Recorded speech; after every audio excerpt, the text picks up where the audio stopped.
Shalom, selamat pagi jemaat Tuhan.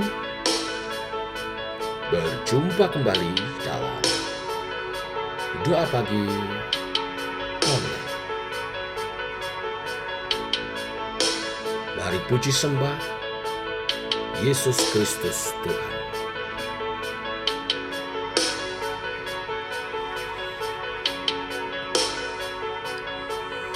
Ku pandang kemuliaan-Mu, Imam besar maha agung.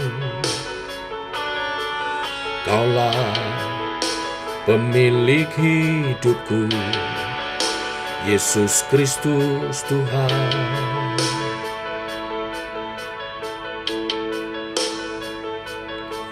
Sujud di depan tahta-Mu, taklukkan seluruh hidupku. Dalam tangan-Mu penebus, Yesus Kristus Tuhan.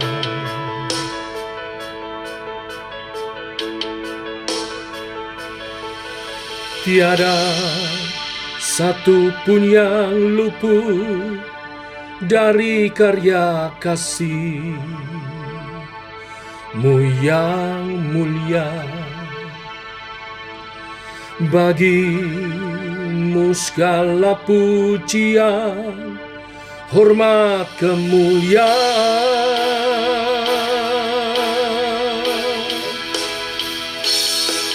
Engkau Tuhan ku tinggikan, yang bangkit dan menang, Yesus Kristus Tuhan.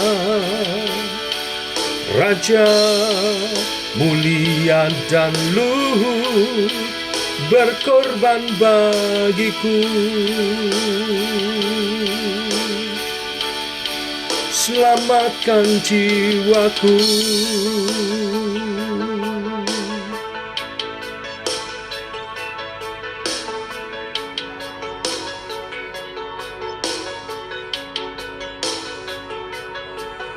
Sujud di depan tahta-Mu,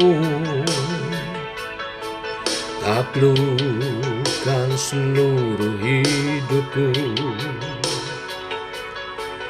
Dalam tangan-Mu penebus, Yesus Kristus Tuhan.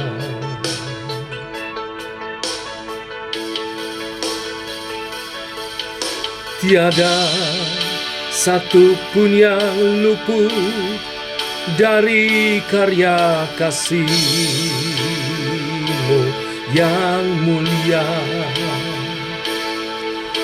Bagi-Mu segala pujian, hormat, kemuliaan.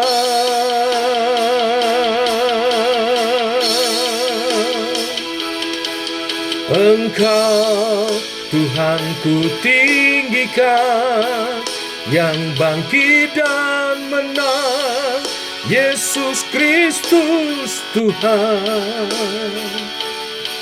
Raja mulia dan luhur, berkorban bagiku.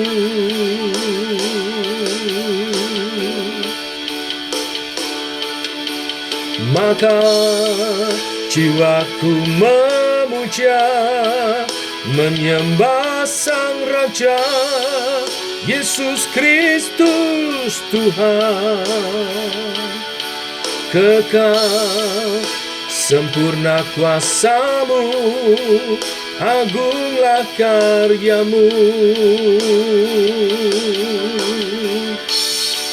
Yesus Kristus Tuhan.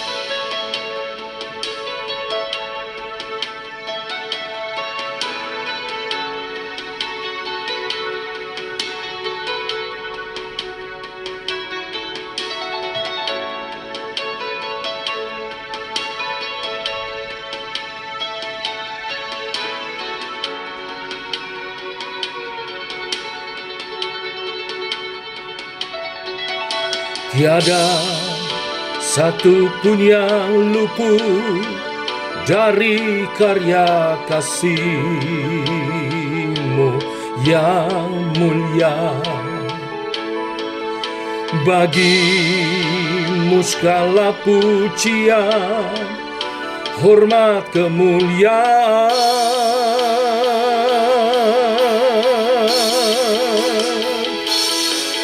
Engkau Tuhanku tinggikan, yang bangkit dan menang, Yesus Kristus Tuhan.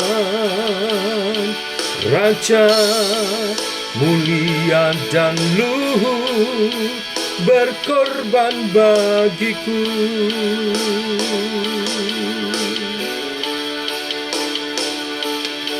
Maka jiwaku memuja, menyembah Sang Raja, Yesus Kristus Tuhan.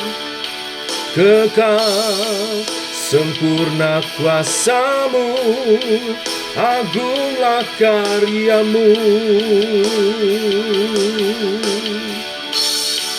Yesus Kristus Tuhan.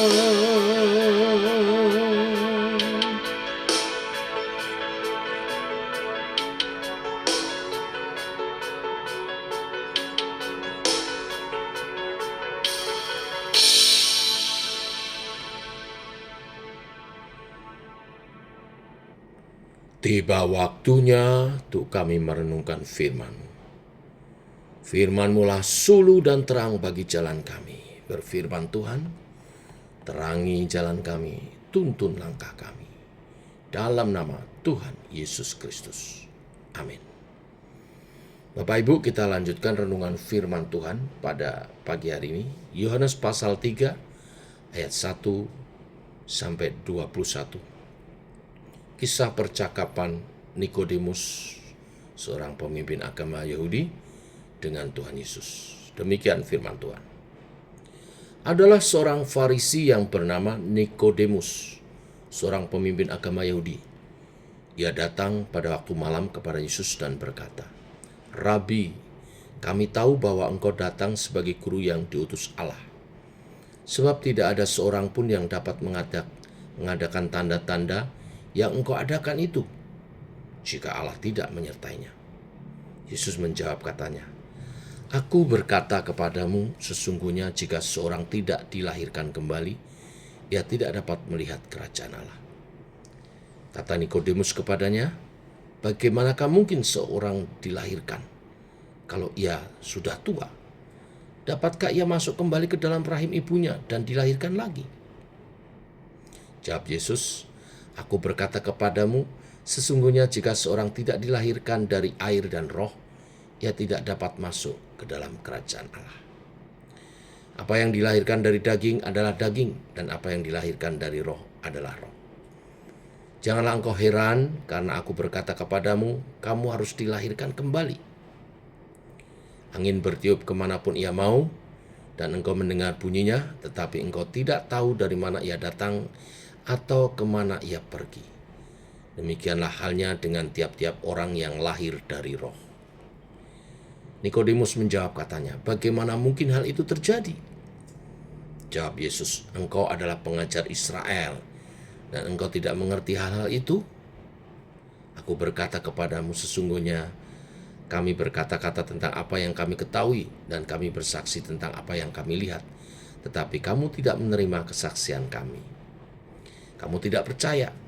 Waktu aku berkata dengan kamu tentang hal-hal duniawi, bagaimana kamu akan percaya kalau aku berkata-kata dengan kamu tentang hal surgawi? Tidak ada seorang pun yang telah naik ke surga selain daripada Dia yang telah turun dari surga, yaitu Anak Manusia. Dan sama seperti Musa meninggikan ular di padang gurun, demikian juga Anak Manusia harus ditinggikan, supaya setiap orang yang percaya kepadanya peroleh hidup yang kekal. Karena begitu besar kasih Allah akan dunia ini, sehingga Ia telah mengaruniakan anaknya yang tunggal, supaya setiap orang yang percaya kepadanya tidak binasa, melainkan peroleh hidup yang kekal. Sebab Allah mengutus anaknya ke dalam dunia bukan untuk menghakimi dunia, melainkan untuk menyelamatkannya oleh Dia. Barang siapa percaya kepadanya, ia tidak akan dihukum. Barang siapa tidak percaya, ia telah berada di bawah hukuman. Sebab ia tidak percaya dalam nama anak tunggal Allah. Dan inilah hukuman itu. Terang telah datang ke dalam dunia, tetapi manusia lebih menyukai kegelapan daripada terang, sebab perbuatan-perbuatan mereka jahat. Sebab barang siapa berbuat jahat, membenci terang, dan tidak datang kepada terang itu, supaya perbuatan-perbuatan yang jahat itu tidak nampak. Tetapi barang siapa melakukan yang benar, ia datang kepada terang, supaya menjadi nyata bahwa perbuatan-perbuatannya dilakukan dalam Allah. Sampai di sini pembacaan kita. Bapak Ibu jemaat Tuhan,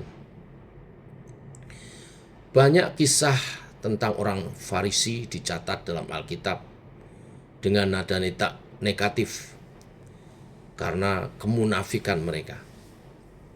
Farisi adalah satu golongan elit Yahudi yang sangat menekankan pelaksanaan Taurat Musa, namun justru melenceng dari apa yang Allah maksudkan. Yesus sendiri sering mengecam kelompok ini, ya, misalnya dalam Matius 23. Dicatat di sana. Mereka juga seringkali menentang pengajaran Yesus. Namun,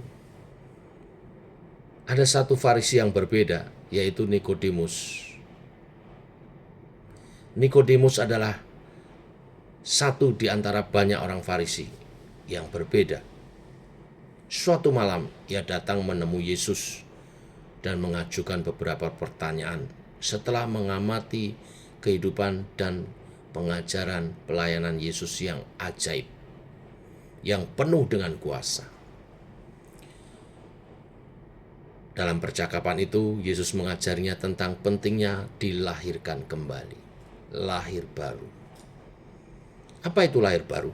Yaitu percaya kepada Yesus sebagai Tuhan dan Juru Selamat, sebagai anak tunggal Allah yang diutus ke dunia untuk mati menebus dosa umat manusia, tetapi akan bangkit dan naik ke surga, memberi hidup yang kekal.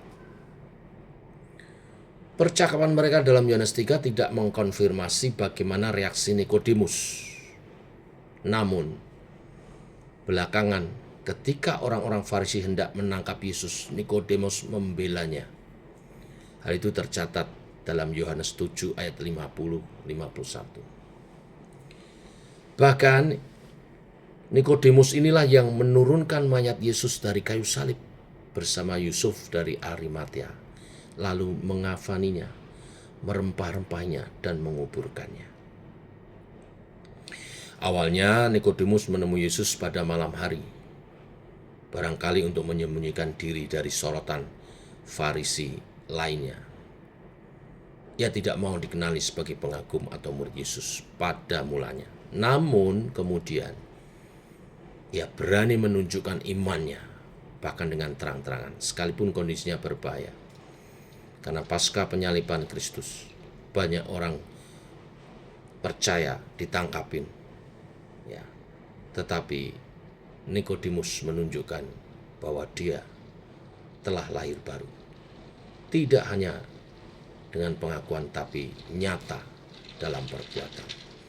Lahir baru, pertobatan dalam Tuhan, memang harus nyata dalam perbuatan. Lahir baru adalah hidup yang berbalik dari kehidupan yang lama kepada kehidupan yang baru. Kehidupan lama yang duniawi kepada kehidupan baru yang surgawi.